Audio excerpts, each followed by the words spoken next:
What is your research topic? Our research topic is menstrual hygiene management, but we're focusing on accessibility and affordability of menstrual hygiene products to marginalized women. That's just it.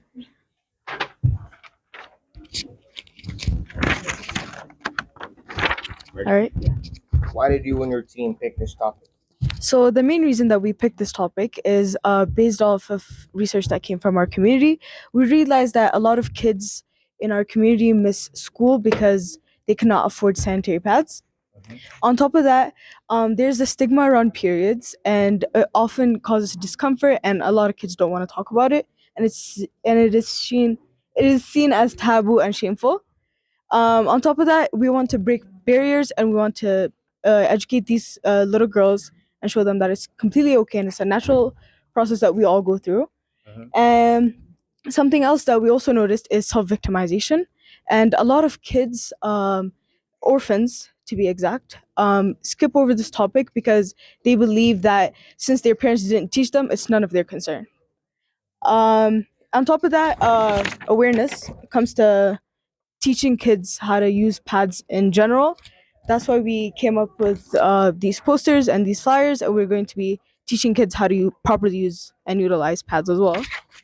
And our last point comes to promoting understanding. We want everyone in our community to understand that it's a completely natural process, and it's completely okay, and it's not shameful or taboo. Thank you. Ready? What was the most interesting thing that you discovered in your research?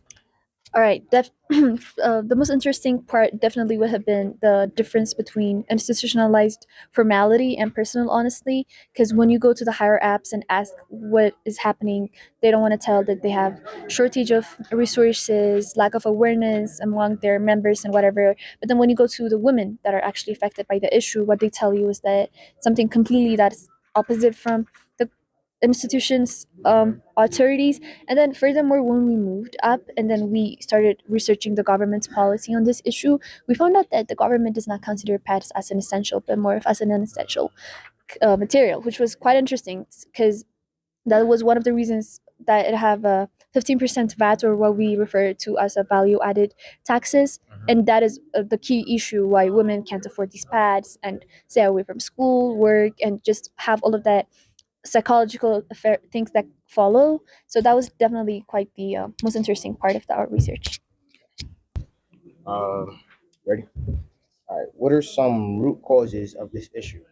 As my teammate has mentioned, I believe, and the team believes, that the main cause of this, the fact that it is considered taboo, and many households, especially a father figure or such, that does not understand where a woman would be coming from, does not particularly believe that it's a necessary thing or that it's part of nature, and they believe that it's taboo, or that it should not be happening, and the person would be tainted, and such sanitary pads and such are never really bought. And so this also falls under neglect, parental neglect and such. So they simply do not have it in them to get them pads. Ready? All right. How can people outside of this program support? You can support us by following our social media pages. We're going to be updating everyone and ways to actually donate and help our cause. Thank you so much. This is #1for her. All right. Thank you. My name is Haman Theodros. My name is Fatimah Farid. My name is Fortuna Dese. My name is Ahyan Najib. My name is Khulud.